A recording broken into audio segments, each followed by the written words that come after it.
global poverty reduction has been significantly set back, forcing us to confront a newly challenging outlook. Under the new $3 Purchasing Power Parity line, the extreme poor population for 2025 is revised upward to 808 million or 9.9% of global population, up from 677 million previously.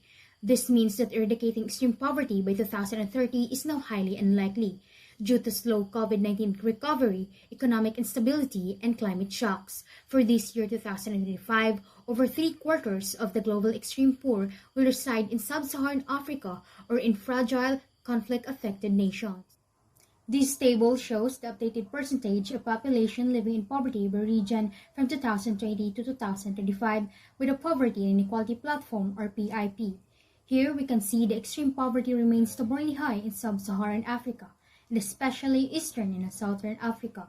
The region with the second highest poverty rate, with around 1 in 8 people in extreme poverty, is the Middle East and North Africa region, which also includes Afghanistan and Pakistan as of this update. Children are disproportionately affected.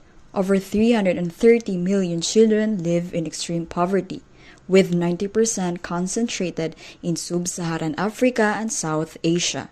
This deprivation limits access to nutrition, education, and healthcare, undermining their future and perpetuating generational poverty. 1 in 4 people worldwide still lack access to safe drinking water and sanitation.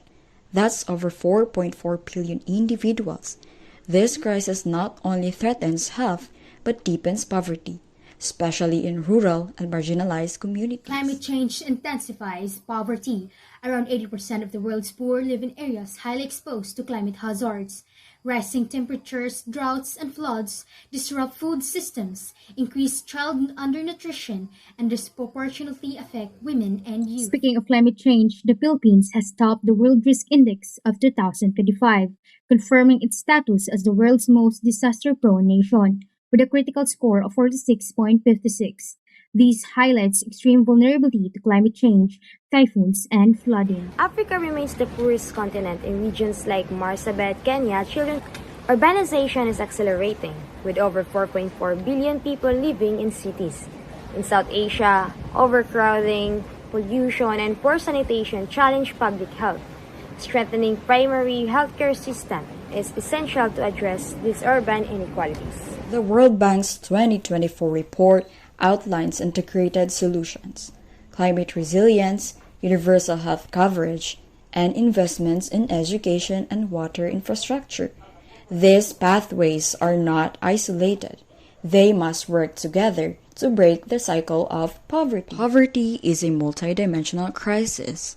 Addressing it requires global cooperation, policy innovation, and investment in resilience. Together, we can build a future where prosperity is shared, health is universal, and the planet is protected. Thank you for watching.